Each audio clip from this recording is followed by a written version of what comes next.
Corner to Corner Wrestling Radio right here on the Beyond Ringside Radio Network and Spreaker.com. We are live this evening from Spreaker.com. Hope everybody's had a tremendous week and a good Easter. And we are sitting here in the Corner to Corner Glass Enclosed Nerve Center. All together, the triple threat is actually officially in the house. So here we are. It's myself, Stan Grubb. My tag team partners are Rob Hefner. Holla, holla. Dollar bill, y'all. A dollar bill, y'all. What's going on? We're coming from the C2C Radio studio. Fresh off of the Superstar Shakeup week for WWE. That's how a lot of people feel that it went. So I would say other words, but we're on a family show. The Superstar. We are actually live on Spreaker this evening, and we are in charge of the keys. But Sir Edward would have to leave, and I don't want to make him mad. Every other sentence could be bloop, beep, bloop. But, you know, hey. Right. So now, one of our goals should be to like get it to where, like they do on TV, where they bleep the wrong way, where Eddie bleeps the wrong word. Brian gets ready to say something and be like, beep, beep, ass. You know, like. So they would bleep. They wouldn't bleep ass, but they bleep hole. Mm-hmm. Yeah. You're an ass beep. I didn't remember Tommy doing I don't He was there doing autographs. Oh yeah, he did have. We're looking through some memorabilia here. That was from AWE. He did a tag match between him and Terry Funk. I remember that. AWE Night of Legends. See, Sanjay Dutt's on the card there. I wonder if he'll be there. We didn't get Jamin's? Olivencia? Yeah. Yeah, we talked with him. I don't remember. I got Sanjay's. I don't have Jamin's. Huh. But I interviewed him shortly after that. Yeah. I remember that. I think you've done him twice. Yeah, we have had Jamin on a couple times.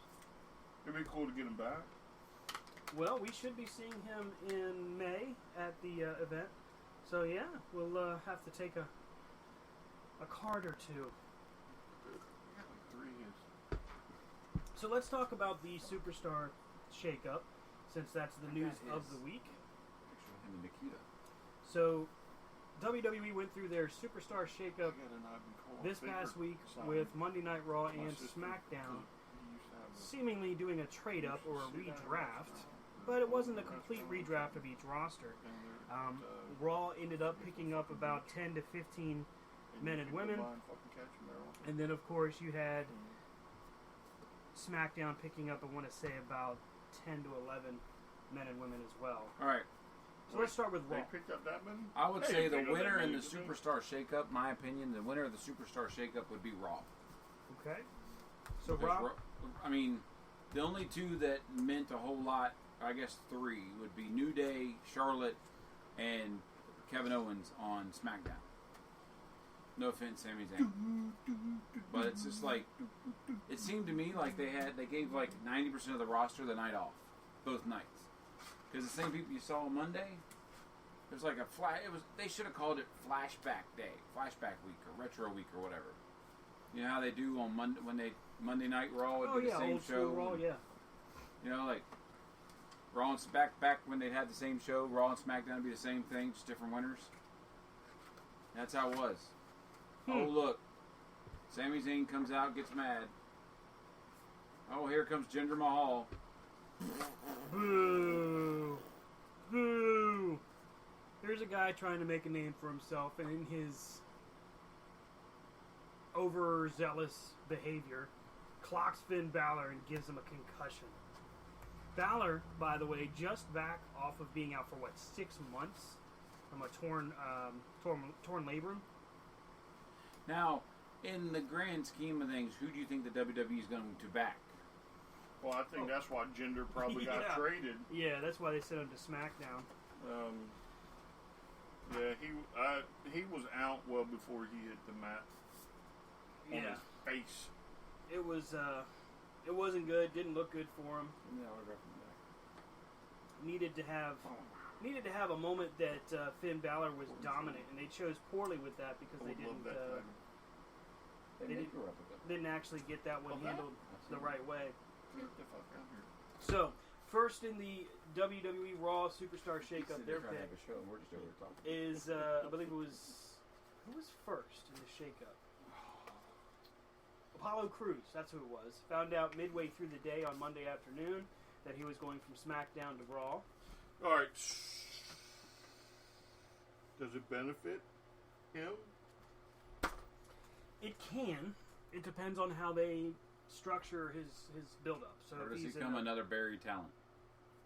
You know, with a 3-hour show, you have the opportunity to take on more roster space and to do more.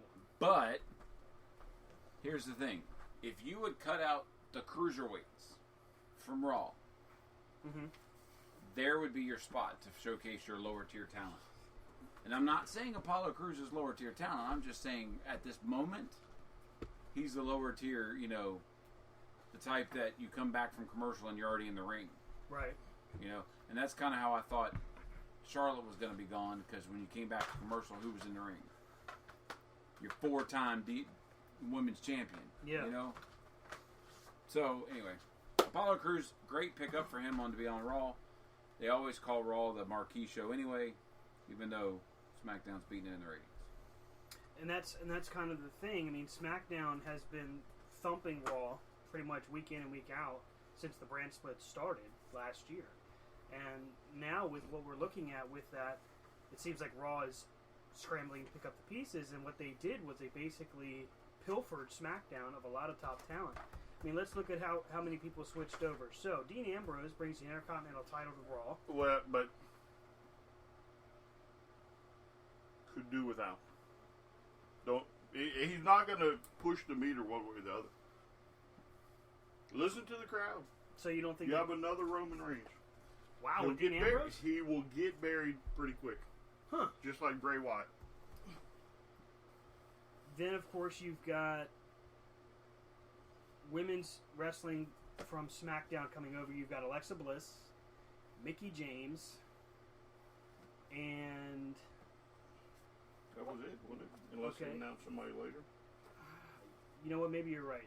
I think that might be it. So those two major talents from SmackDown and their women's roster making the shift over. Tag team wise, we traded Rhino and Heath Slater going to Raw. Not a big loss for SmackDown there. And SmackDown ends up picking up the Shining Stars, which actually could be a benefit. Or not, apparently, according to Rob. Shitting stars, more like it. Oh, that's I just think their gimmick nice. is. I just. You know, Put a mask on them, you take a mask off of them. It was funny at first when they were trying to sell all the other people their timeshares. I liked them better when they were bad guys. Yes. For that brief couple of months.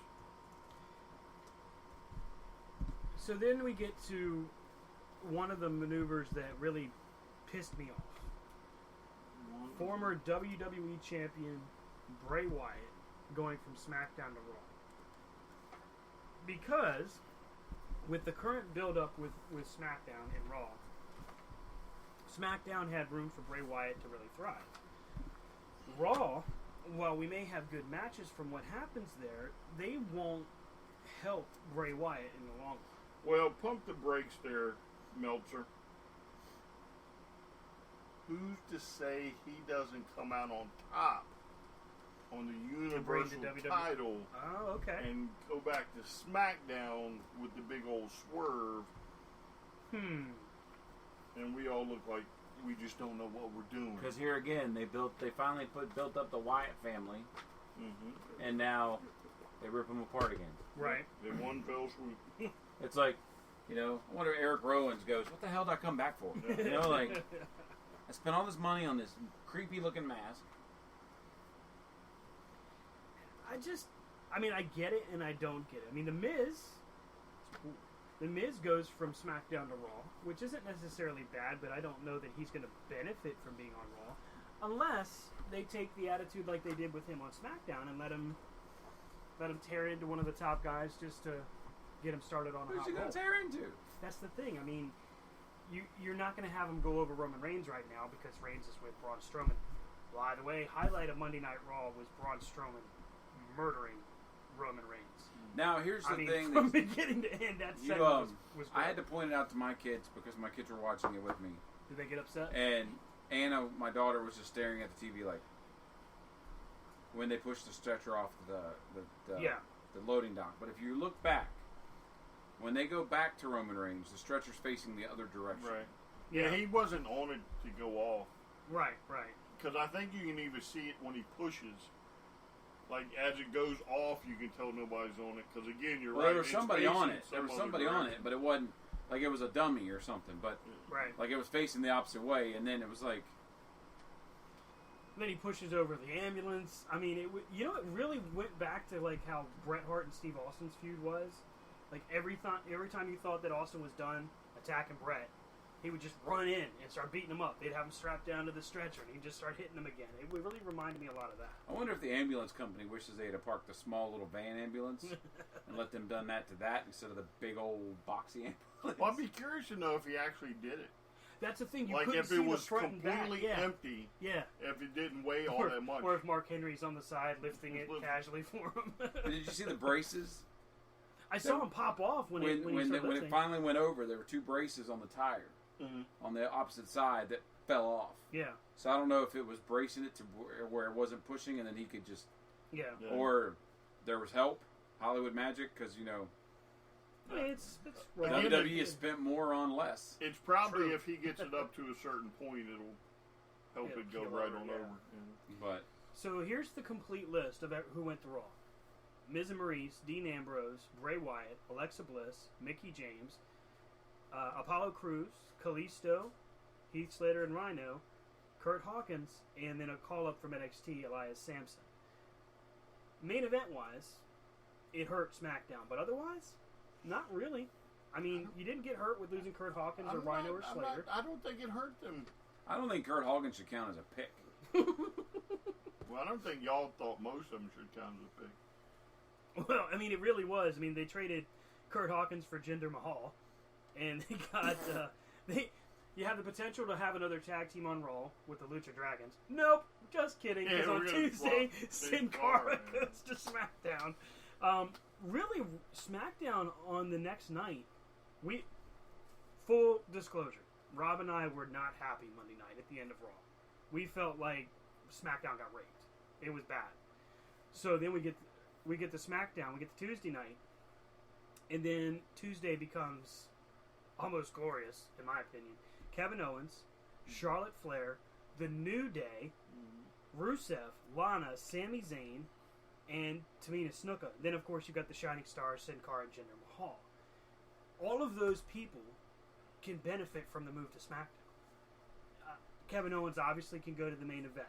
Charlotte Flair, top of the women's division. Kevin Owens, AJ Styles all day long. Yeah, exactly. The New Day gives them fresh opponents. I'm cool with that. I'd love to see American Alpha against the New Day. I'd be cool with seeing... I would actually be happy to see the Shining Stars actually move up. I don't know if they'll ever really be champions or anything, but if they can change it up, it'd be cool. Rusev and Lana. Rusev has made leaps and bounds, improving month over month, and Lana appears to be ready to get in the ring. Well, did you catch the end where they did the whole Emelina promo for Lana? Yeah. They had the whole Lana doing the whole modeling pose and everything. Can I just say Lana she can dance arrives. quite well? I kind of like watching her dance. Well, I mean, never mind. I would like to see them keep Rusev with the personality. I like it. I mean, I like what they've done with him, having him get a little bit more comedic. It shows just a more well-rounded character, and I think it's better for him. Now, Tamina Snuka coming back wasn't really a pick. I had read months ago that Tamina was on the road touring with them on SmackDown. So her coming back from injury isn't necessarily to me. I just thought it was funny how they did it. Yeah. The daughter of a Hall of Famer. Yeah. Shane jokes about that at Talking Smack afterwards, saying that he kind of had to throw a little teaser in there and switch it up on the fans, which the fans started booing pretty crazy. I wish they had just let the music hit, and he'd just stayed out of the ring. Let him be sitting there talking to him or something, and then, they could be like, all right, now that Alexa's gone, It's a free for all. Who's going to be the women's champion? Who's going to fight Naomi? Yeah. Who's going to feel the glow? And then they all started. Then all of a sudden, Tamina's music hits. Bam. Tamina comes out. Tamina talks about how I carried. Mm-hmm. I'm the reason you're where you are. When we worked together in Team Bad, if it wasn't for me, you'd have gotten your ass kicked. With the history lesson. You'd have gotten your ass kicked back then. Blah blah blah. And then all of a sudden, it hits. Charlotte Flair. The Charlotte music hits. The place would have popped. That's a valuable point. I mean, the place would have gone nuts for that. Well, they did go pretty crazy when Charlotte Flair came out. That was a huge reaction for her. Who, by the way, to me, seems like she's going on a face turn pretty soon. I was going to say, she came out to a face reaction. Well, I think she's almost started it at WrestleMania with the whole, hey, we got rid of, what's her name, Nia Jax. Right. Let's shake, Let's be buddies. Let's be buddies, Plus, she's been getting pops for a while. True. So, I mean, when you're as good as those types of talents are, eventually it shines through regardless of whether you're good or bad. I mean, kind of like Ric Flair did for years. Oh, I mean, and it's just like AJ Styles. Yeah, absolutely. Like AJ Styles, people are going to pop no matter what. Mm-hmm. He could go out there and slap Ric Flair, and people are still going to pop. Yeah. But the reaction he got last week, as opposed to any other time, yeah, his first louder. appearance was quite loud. Shaking hands with Shane McMahon, saying he respected him. I thought that was pretty cool. Okay, I mean, from the start, we had our concerns with the Superstar Shakeup. If we had to grade it, A through F, Brian, where would you put it? The whole thing, or let's break it up. Raw and SmackDown. We'll start with Raw. I will say, for me, Raw goes up. Okay. So from maybe a C plus to maybe a solid B. Ooh. SmackDown, I think. Well, we'll take SmackDown Raw first. Yeah, SmackDown. Okay. So Rob, Brian gives Raw's performance in the Shakeup a B, moving up from a C plus. What do you think? I mean, when you basically take top third of the winning show's roster, true, and you take the angles, you got Dean Ambrose and The Miz already going at it. Mm-hmm. You got, the top, Bray Wyatt goes, who is immediately after Finn Balor now. He's completely over right now. Yeah. I mean, the pickups, I'd have to agree. Move them up to a B minus. Okay. I guess I expected more pizzazz with it. That was my whole thing. Like they, pizzazz. As a showman as Vince is, I expected more of a. This is what I'm doing, So would you have preferred more of a? Now I'm cool with the new Raw Junior Manager. I think Kurt Angle is playing that part really well. I think it's going to be fun. But we'll see when Stephanie comes back, because he is playing the fan favorite, the people pleaser. Well, he and Stephanie had a thing way back in the day. Maybe we could see them try to redo that little storyline. Mm-hmm. Sure, Triple H wouldn't have a problem with that at all. I don't think that storyline's ever going to reach the stable. Could you see that at dinner one night? Stephanie goes, Triple H had an idea. Triple H and the creative team doesn't mind messing up with other people's families and relationships. But when it comes, no. That's way too personal, sir. We don't mess with personal in this business. Leave my family out of it. This is business. I have to agree with the guys. I think Raw definitely took a step forward with their pickups. I mean, when you look at what was done with the women's division with Alexa Bliss and Mickie James, when you look at what was done with bringing Ambrose and The Miz brought over to Raw, was a good move for both of them. We'll see what happens in the long run. I stand by my concern as far as Bray Wyatt is concerned, but who knows? Well, here's to me the thing about Bray. They still have time to correct the mistake. If Randy goes to Raw, Randy hits the ground running. Right. And he doesn't have to build anything. Right, because the winner of that match goes to Raw. The loser. The Universal title right. stage. Yeah, my bad. To me, Randy hits the ground running. However, and I guess now some of the matches I put forth Monday night are not going to happen apparently, but I think Bray, if they let Bray they let the character thrive, Bray could very easily return to the top. I mean, I think a matchup possibility with him and Finn Balor could be good.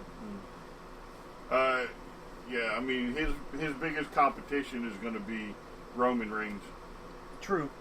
Just because what they're doing to Roman Reigns. I mean, if you can remember the storyline with Roman where basically Bray Wyatt was like, anybody but you. I mean, I think fans will buy into that. Fans will get behind that. And with as angry as people are at Roman Reigns right now about The Undertaker, they could play off that. Now, to your point, whether or not they pull the trigger on Bray and give him the victory in that is unlikely, but it would definitely be a huge benefit for Bray Wyatt. But at the end of the day, I think I agree with the guys. I think it's a good B rating from a C minus, maybe was where they were. Now we move to Tuesday night with SmackDown. And on the surface, it's really hard to look past the big name pickups that SmackDown had. Kevin Owens, Charlotte Flair, The New Day. Just those three unto themselves is a huge move forward. So losing Bray Wyatt, The Miz, and Dean Ambrose, while title-wise and with the work they did with Bray, it is kind of a loss. It's also a gain because you gain the U.S. title. You gain a huge main event talent in Kevin Owens. You've already got established, gosh, you could say that she may be Hall of Fame quality within the next couple of years in Charlotte Flair. And how crazy is that? Because what's this, her 4th year in the industry? She's a first ballot Hall of Famer, yeah, no doubt. I mean, just from everything she's done. She's one of the few prodigies, like, in my opinion, she's one of the few legacies that actually plays out. I mean, you got, like, Randy Orton, second generation. Kurt Hennig. Randy's third, isn't he? Third, yes. Yeah. But then Charlotte Flair, for somebody who had no desire to get in the business, and won, I think she's had a harder feat at it because being a woman. Mm-hmm. Because, obviously when she broke into the NXT, the women's division wasn't. No, it was all diva. Don't wrestle fluff. like the guys. Yeah, they wanted them to wrestle like divas. I would imagine for Charlotte, though, the hardest thing, unlike any other generational wrestler, would be you're the daughter of Ric Flair, the greatest world champion of all time. Mm-hmm. And so I would imagine she just wasn't handed anything. Right. Where some of the others, they could have. Plus, she probably had to deal with all the nagging backstage. You think you're the daughter of Ric Flair. You're gonna get it, aren't you? Right. Huh? Yeah. Like Dustin. Right. Dustin and Cody. Like two different stories, same family, two different time frames. Right. Two different total stories. Like Dustin broke into business on his own. Mm-hmm. But in WCW, Dustin was definitely in the shadow of Dusty. Right. They were, this is Dusty's son. Every step of the way. Son of Dusty Rhodes. Son of Dusty Rhodes. Whereas Cody, when he comes in and the whole legacy and priceless thing that they had going on, he kind of strayed away from that. And he really did make his own way. All the way where we see him now at the top of the industry in independence. Mm-hmm. So, he's really done well for himself. But again, though, I just kind of wonder, I'm not saying they were given handouts. Right. They, I'm not saying they shouldn't be where they're at. But if, along the way, because Charlotte never could have gone to WCW. They never would have given her the time of day. No. You're Ric Flair's daughter. Take a hike. Right. Bischoff would have never. Look what they did to David. Yeah. Oh, yeah. Good point. Look what they did to David. They brought him in, made him look like a fool, and ran him out of town on the rail. And his career suffered for it because by the time he was finally starting to get looked at by other promotions, he was already done. He was already washed up. Right. And to me, that I think Charlotte benefits from starting in NXT, whereas some of the others going right to the big, the big time. You know. Well, I think it also, like we said, like it's a whole different battle. Mm-hmm. You know, I would say one thing being a legacy coming in after your father and being a male wrestler, but to be a female wrestler, try to break the barriers and the boundaries then. Right. Plus, again, the way they viewed women's wrestling at the time, you know, it's because of her and Bayley and Sasha and Becky and, you know, that brought it back to what it was with Lita and Trish.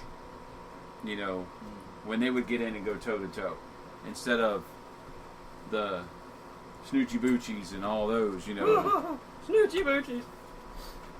But anyway, back to Young Shakeup. puppies. Sorry. Puppies. Mae Young's puppies. The hand. The hand. The hand. I still have that video if y'all want to watch it. No, I'm good. We're good. We don't need to ever go back down that Are way. you sure? I have it. I know you do. I have probably faith find in a VCR. Mae Young's last run in the WWE is a prime example of when you get to a certain age, you don't give up. You know, like... Yeah, that's true. It made for some of the best TV. But then you look at like the other part of Tuesday SmackDown's shakeup, and you look at what they gained in Sami Zayn and Rusev, Lana, the Shining Stars, Jinder Mahal. I mean, those guys are all, and gal, are all quality picks. Jinder could actually continue to improve. He's gaining notoriety. Sami Zayn, of course, is ridiculously popular.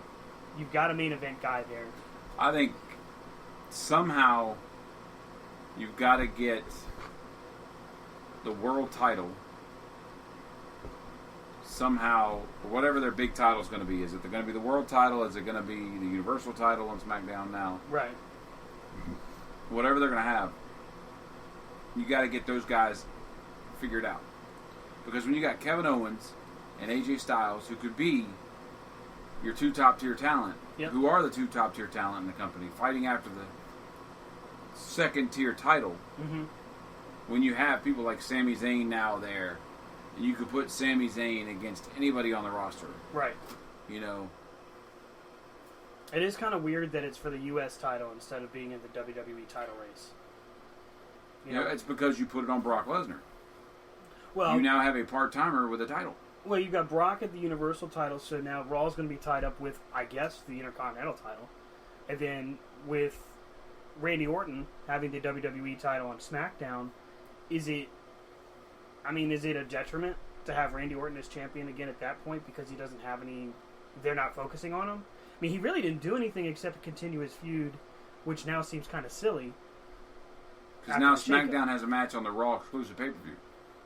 Yeah, exactly. Exactly, because if Raw Bray wins, Raw's he goes title back to will SmackDown. be, you know. At least that's kind of a good point, though. If Bray wins, he goes back to SmackDown. Again, it's possible they've done it to us before, because a lot of people are like, "Well, this match doesn't mean nothing." Right. You know, Bray's on Raw, Randy's on SmackDown. And now it doesn't mean nothing. They exactly. just assume Randy wins. Everybody's just assuming Randy wins. Well, they also got the match with that's the thing. Oh yeah, the Kevin US Owens title. And Jericho. Yeah. Jericho and Owens are winner fighting goes to SmackDown. Well, belt. Yeah. That one to me is clear. Is clearer than the world title. Could Owens be going back to Raw? And then Jericho comes SmackDown as the champ.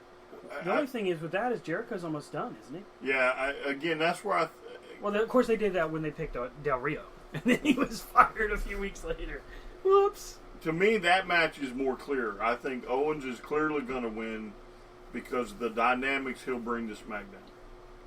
Right. And again, if you put Owens back to Raw, that show is way too top heavy to really get traction at all. And you definitely don't want to put Owens on a show where he could be your world champ, but supposedly your world title picture is already booked all the way to the next WrestleMania.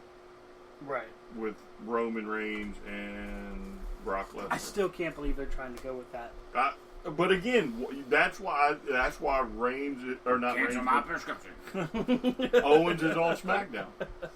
So, but however, look at this House of Horrors fits Bray perfectly because you can have the Raw pay-per-view So Strowman can show up. Right. And Rowan can show up. And we all know Luke Harper's probably not going to side with Randy, but so much. So it's a 4-on-1 beatdown in whatever his House of Horrors is. Maybe it'll be the triple cage, and they'll have to. Oh my God! That would be cool. Fight their way down. Yeah, fight their way down. Weapons on each.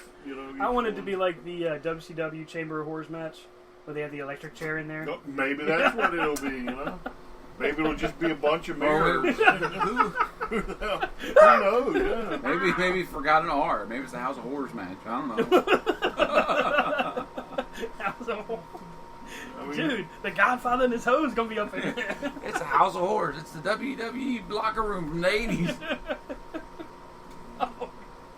But I mean, when you got Kevin Owens, a top tier talent like that, and you put him on like Brian said, going off what Brian said. Yeah. It's like when, back in the 80s and 90s, they'd have Hogan, but Hogan wouldn't have the title. Mm-hmm. The few times Hogan didn't have the title. In the 80s, it was like maybe for 6 months total. But then he'd be around. Yeah. And it's like, all right, Hogan can't be around and not have the title. Mm-hmm. So it's like, you can't have Owens sitting there going after the Thanks for Coming trophy. Right. When he's your most recognized guy to go after the main thing. Mm-hmm. But we'll see. To me, the other thing, too, about the U.S. title is that just like the U.S. title when Cena had it, and he come up with the Open Invitational, if Owens or AJ has it, they then bring the Sami Zayn's up to that next level. The Baron Corbin's Rob's favorite guy, Baron Corbin. That's somebody we forgot. You talk about somebody that got screwed in this whole deal. Yeah. Well, not just since WrestleMania. Yeah. He got hosed in WrestleMania. But again, that elevates, even Jinder Mahal because, AJ or Kevin can carry Jinder through a match and make them look good. So that's going to elevate them before either one of them. I think it's Sami Zayn versus AJ Styles. No, that's going to be fantastic. That's going to be great. And we already know Kevin Owens and Sami Zayn will be good. When you have Shinsuke Nakamura. I was getting ready to say, we forgot totally that about one. Nakamura.